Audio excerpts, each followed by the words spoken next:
One of my sons, who's church planting right here in this area, attended a soccer game for children the other day, and he said he'd never seen this before. He said at least half of the fathers, they were there, but they were texting. Their kid's out there scoring a goal, and they're texting. They hear the cheer, and they look up, and oh, it's my kid, but they're texting. I mean, it seems to me that we're becoming a touch compulsive. We are. I mean, it's got to change. Guard your eyes and your heart online, you say. Now, are you talking here about guys and porn? I am, and women too. There's a growing problem among women in chat rooms and things. And look, I think we need to be proactive in this. And the Bible talks about our hearts that they can't be trusted. And many people have fallen into addiction to pornography and didn't intend to. And so I think men and women need to be proactive. There's some great tools out there. One of the ones that I really recommend is called Covenant Eyes, where not only do you have filters that are really smart and good, but it also, you could sign up for an accountability partner, and they get a report of all your activity online. Covenant Eyes? Yes. Is that a .com? Yes. CovenantEyes.com? Yes. Really? Actually, you can go to my website, danieldarling.com, and link through to there. I have a good friend of mine, a trusted friend of mine, that gets a weekly report of all my internet activity. And having that guards me. The thing is, I don't trust myself. And yet I want to protect my family, my wife, my children, the things God has given me.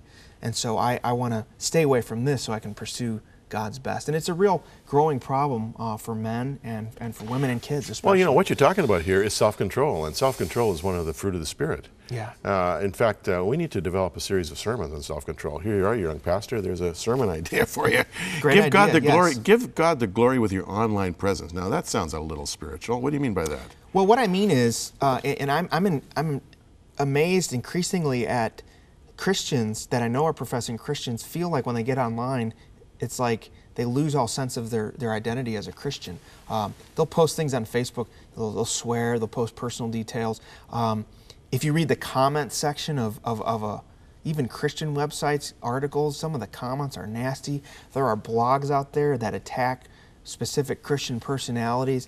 And look, I say, when you're online, you're still a Christian. And is what you're saying giving God glory? It's too easy to fire off an email or post a blog or a tweet or Facebook that you will regret later. So think through. James says to be, slow to speak and quick to think. And we need to be that in our online presence. In fact, you make the point in the book that when you're online, you're public. Absolutely. I mean, you're showing your laundry. Yes. And there's no getting it back. Yes. In fact, something can go, as they say, viral, totally out of your control. Yes. Last point you make is unplug, unwind, and enjoy the old. Now, then you talk about your wife. You don't mean your wife is old, I'm sure. What do you mean by enjoy the old? What do you mean? Well, what I'm saying is, look, the digital world is marvelous. It's wonderful. There's some great tools. I'm plugged in a lot, but it's not all that life is meant to be. Go outside, take a walk, go on vacation, unplug and enjoy, scenery and nature, enjoy friendships. There's nothing online that will replace going out with a friend and sharing a cup of coffee, meals with your children. You can't do that online. Listening to sermons and sitting in church, go to church, enjoy the good things of life. Don't be so plugged in and so a slave to technology that you miss all the great good things God has given us. Now, you're pastoring a new church or a young church. You've got big challenges ahead of you. All pastors do. This is good stuff. How does it work, where the rubber meets the road? You're looking at these people, looking back at you every Sunday morning. You're dealing with them, interacting with them during the week. Are you seeing a plugged-in generation whose eyes are kind of glazed over? Or are you seeing people who are spiritually really alive and benefiting from what you're trying to put into their lives? Well, I don't know how much they're benefiting from me, but we do have just a great group of people who really, I'm sensing a real hunger right now in the church, in our church and in the church as a whole, for the Word of God. I'm thinking solid expository substantive preaching is making a big comeback.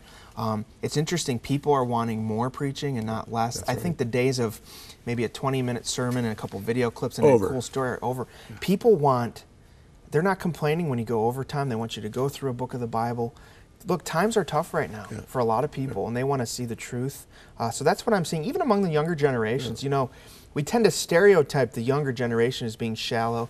That's not what I'm seeing. I'm seeing people hunger for truth and authenticity in the presentations they see in church. And now you're a young guy. How are you growing as you pastor and as you preach? You know, the Daniel Darling now, how has he changed over the Daniel Darling 5 years ago? Well, the one thing that God does is he brings trials in our life to shape us and sharpen us. And I like to think I'm growing. I know God's doing a work in me. I'm still making a lot of mistakes as a young pastor, young leader, husband, father, all that. And I think that the main way that we grow is through the Word. And God's, you know, having to preach every Sunday is an enormous responsibility. It's also a gift because you're really forced to be in the Word in a deep way. And the sermon first works on your heart before you preach to other people. I mean, you have to internalize it. You have to be that sermon, and it's humbling.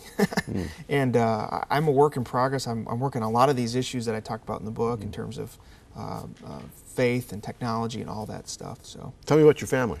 Well, I have a beautiful wife, Angela. In fact, her birthday was yesterday, and she's pregnant with our fourth child. I have my oldest daughter is Grace. She's 6 years old. I have a young son, Daniel Jr., who's 2, and then I have another daughter, Emma Rose, and then of course we're expecting one. So we have a great family, beautiful children, and God's really, really blessing us. And where do your kids fit in your list of priorities? Well, obviously my wife is my main priority, and then obviously my children, and then after that it's ministry. And you really I have to really discipline myself and ask the Lord for help to get those priorities in order, because you know how it is, you get consumed with work and ministry, but your first ministry is at home. I mean, that's your first priority. Absolutely. Well, you're off to a good start, and you're doing a lot of writing. You're already establishing, I think, the DNA of your future in many ways. I'm really impressed. Good to have you with us. Well, thank you. I'm honored to be here. It's a real privilege. All right. Daniel Darling, here's the book again, iFaith, Connecting with God in the 21st Century. Very interesting stuff for those of you who are plugged in, which most of us are.